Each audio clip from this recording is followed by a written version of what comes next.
இடையர்பாளையம் மாநகராட்சி நடுநிலைப் பள்ளியில் நடைபெற்ற ஆண்டு விழாவில் யுகேஜி பயின்ற மாணவர்களுக்கு பட்டங்கள் வழங்கப்பட்டன. தமிழ்நாடு முழுவதும் அரசு பள்ளிகளில் ஆண்டு விழாக்கள் நடத்த தமிழ்நாடு அரசு 14.60 கோடி ரூபாய் நிதியை ஒதுக்கியுள்ளது. இதையடுத்து மாநிலம் முழுவதும் உள்ள அரசு பள்ளிகள், மாநகராட்சி மற்றும் நகராட்சி பள்ளிகளில் ஆண்டு விழாக்கள் நடைபெற்று வருகின்றன. இதன் ஒரு பகுதியாக கோவை தடாகம் சாலை இடையர்பாளையம் மாநகராட்சி நடுநிலைப் பள்ளியில் ஆண்டு விழா நிகழ்ச்சி நடைபெற்றது.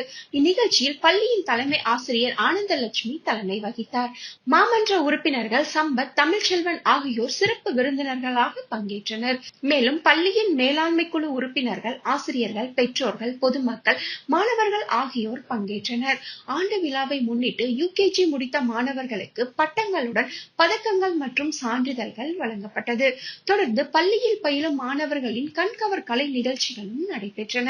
இதில் தனிநபர் மற்றும் குழுவினர் என பல்வேறு பிரிவுகளில் மாணவர்கள் மாறுவேடங்கள் மற்றும் கண்கவர் ஆடைகள் அணிந்து தங்களது திறமைகளை வெளிப்படுத்தினர். தனியார் பள்ளிகளுக்கு இணையாக மாணவர்கள் சிலர் ஆங்கிலத்தில் உரையாற்றியது பெற்றோர்களிடையே பெரும் மகிழ்ச்சியை ஏற்படுத்தியது.